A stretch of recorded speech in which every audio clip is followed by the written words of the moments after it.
Yes, nkulamusizaako nnyo webale kwekumira ku Yugi Updates TV era nkutegeeza nti okola kyamaanyi nnyo okubeera ku mayingu gano. Mbakulisaayo nnyo mu ggandalo lya wiikendi mukulike gyonna gyonna gye mubadde mutuusaako engalo mikwano gyange abali eyo. Kaakati eggwanga erya Uganda, bwe mba njogera ku ggwanga erya Uganda mba ntegeeza gavumenti y'eggwanga Uganda, Mwami Yoweri Kaguta Museveni yandibanga gabamyuse olw'ensonga nti nno baakoleza omuliro ogw'abalema ozzikiza gwandibanga gugenda bookeramu.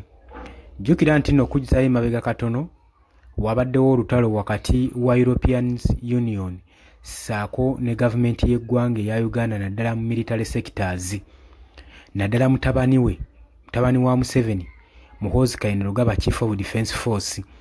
Era ebadde bigenda mu maaso mu ggwanga tubadde tujja tubiraba tubyota buliro. Kutegeeza gwe atannatweyungako kkirira wansi waliwo ekigambo subscribe kikooneko obeere nga otweyungako. Abali emitala w'amayanja mu diaspora mbalamusizaako nnyo sibeerabidde. Jjukira nti entabo yatandikira ku ki? Yatandikira ku Gen. Muhoozi Kainerugaba oluvannyuma lw'okugenda mu maaso n'okuwamba Edi Mutwe. Naye waana nga yali amuterese mu basement ye nti yali mumuyigiriza Lunyankole. N'oluvannyuma ebifaananyi byafuluma bya Edi Mutwe nga embeera gy'alimu tefaananika, nga yenna akinyuziddwa, nga yenna alungudde, nga yeetaaga medical treatment. Naye oluvannyuma teyatwalibwa ate kufuna medical care, wabula yateekebwa mu police custody oba mu prison. Kaakati Edi Mutwe gwe atamumanyi abadde bodyguard wa Robert Kyagulanyi Ssentamu era ng'amannya g'amatuufu ye Edward Ssebuufu. Era ng'ono gavumenti ebadde musonzeeko nnyo olunwe olw'ensonga nti nno bukyanga Robert Kyagulanyi Ssentamu omukulembeze wa National Unity Platform ayingira bukulembeze, ayingira byabufuzi, azize bali kinnyana mpindi nga batambula bumu. Era gavumenti yalowooza nti we n'abange ewambye Edi Mutwe yandibayamba obbawa ebyama oba buli awo Robert Kyagulanyi Ssentamu byazibinkiriza mu kibiina kya National Unity Platform n'enteekateeka ze ssaako ne plan eza general election za 2026. Naye byonna baali bafuuyira ndiga mulere. Oluvannyuma lw'ebyo byonna okubaawo, twalabanga ekitongole ekya Uganda Human Rights Commission ekikulira Mariam Wangadya kiwandiika ebbankalua kigiwandikira Muhoozi asobole okuba nga alirizinga Edi Mutwe, era byawanvuwa.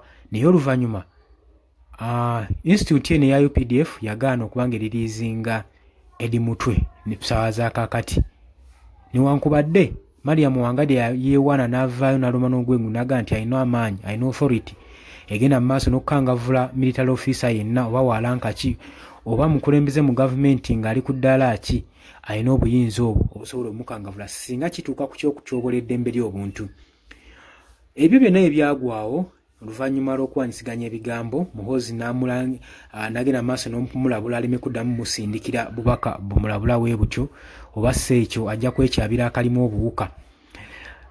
European Union yavaayo newaadinga, baavaayo ne bawaadinga Mariam Wangadya olw'okwogeza obuvumu mu kulwanirira eddembe ly'obuntu. Kino tekyasanyusa Muhoozi Kainerugaba. Kati embeera nga weegagira weewano. European Union oluvannyuma lw'okupraisinga Mariam Wangadya, oluvannyuma lw'okuwera ennemba ne Muhoozi Kainerugaba mu ky'okuvoola eddembe ly'obuntu, oluvannyuma lw'okuwamba Edi Mutwe, European Union nga bakuliddwamu eggwanga erya Germany, Ambassador Matthias Skura yakulemberamu banne ne boolekera ku kitebe kya National Unity Platform wali Makerere Kavule. Kigambibwa baafuna discussion eyali ey'amaanyi ey'etwala essaawa ezaali ziwererako ddala. Wabula kino gavumenti y'eggwanga Uganda ssaako ne military sector tezaakiraba bulungi. Baalabanga bba balinnyiridde eddembe lyabwe mu byobufuzi ne mu agenda yaabwe. Era ebyaddirira twabiraba Muhoozi Kainerugaba ng'agenda maaso n'okupostinga ku mukulu gwe ogwa Twitter nga bulijjo ebigambo byateekayo tamala byegendereza, ng'agenda maaso n'okulabula Ambassador William Skura owa Germany ng'amugamba nti nno agenda kuba nga amufulumya eggwanga oba sseekyo agenda kuba nga abakwata abasibe olw'oluvannyuma lw'okusinkana Robert Kyagulanyi Ssentamu. Era ng'agamba kino baali bakoze kivve, era ng'agamba bano bali mu kkobaano lyakuggyako kitebe Mwami Yoweri Kaguta Museveni. Era n'avaayo n'agamba nti ekibiina kya National Unity Platform si kibiina kya byabufuzi ng'emulowooza, wabula kano ka branch k'abayeekera ba ADF bagezaako okuba nga bapangirira bbomu n'okutuusa obulabe ku bannayuganda era omukulembeze waako Ssaabayekera Robert Kyagulanyi Ssentamu era nga agamba tagenda kutuula kulaba ng'obuyekera bukolebwa ku gavumenti ya kitaabwe, era n'agamba alina obuyinza bwonna okugoba ambasada yenna mu kitebe ng'ali mu kitebe mu Uganda asobole okuba nga yabulira eggwanga lye singa aba yeeyisa mu ngeri etali diplomatic. Wabula yo UPDF yavaayo neeyisa ekiwandiiko eri eggwanga erya Germany nga baagala Mathias Kolo ono abeere ng'alekulira okuva mu kitebe ekya Uganda. Lwaki? Nga bagamba nti nno bano baali bamenyi kibayita Vienna Treaties ezaakolebwa mu myaka gya 1800 eyo okusobola okulaba nga bateekawo okuwagira ba diplomatic mu mawanga obutenyigira mu byabufuzi bya ggwanga eryo. Wabula jjukira nti nno bano waaki basirise essaawa zino era nga bawoze Mwami Yoweri Kaguta Museveni ne gavumenti ye nti tebalina ngeri ki gye basobola kuba nga bazza nsonga zino, kubanga bwe baba boogera ku kya Vienna Treaties ne Covenants ezaakolebwa mu biseera ebyo, bano baba tebalinayo bwe bagimenye wadde lwa nsonga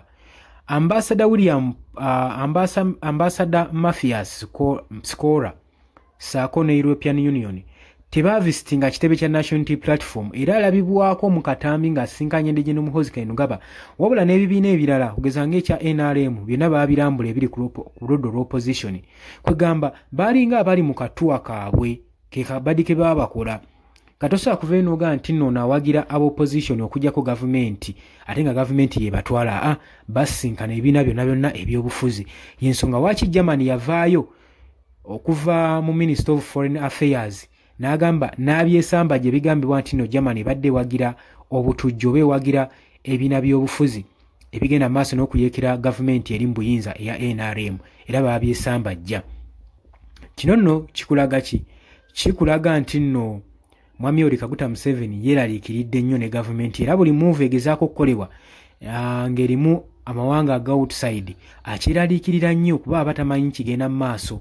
Era twalaba jjojjuzi ng'ataddewo etteeka ebbago erikugira foreign aids eziva mu mawanga ag'ebunaayira okujja mu bibiina eby'opposition ng'agamba nga kyamutiisa nti bano banaabeera n'omusimbi omungi bandimufuukira akayinja mu ngatto. Kino nno kyava ku luno European Union we yakisinkana ekibiina kya National Unity Platform ne bawayamu era badisikasinga ku ngeri ne ssente zaadde babawa buli mwaka n'engeri gye bazisaasaanyizaamu. Ekibiina kya National Unity Platform ne kiraga accountability ng'eri muzuuli ng'eri mu makubo matuufu nga babalaga bazimbako ekitebe nga weekiri ate nga kiri mu kibuga wakati, nga babalaga nti bawaako obuyambi bakompasetinga famire zaabo ababuzibwawo ne gavumenti ya Mwami Yoweri Kaguta Museveni kyonna ne bakiraba.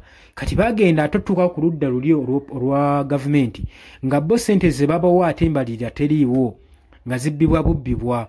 Kati olaba ekibiina kya National Unity Platform kiba kiguze obuyambi eri amawanga ag'ebunaayira. Kati ensonga waaki olaba nga baali balumye n'ogwengula okusobola okulaba nga bafunza European Union n'eggwanga erya Germany okusobola okulaba nga babavunaana oba oliawo omusango gwonna oguyinza obba weekeninga mu ggwanga lyabwe.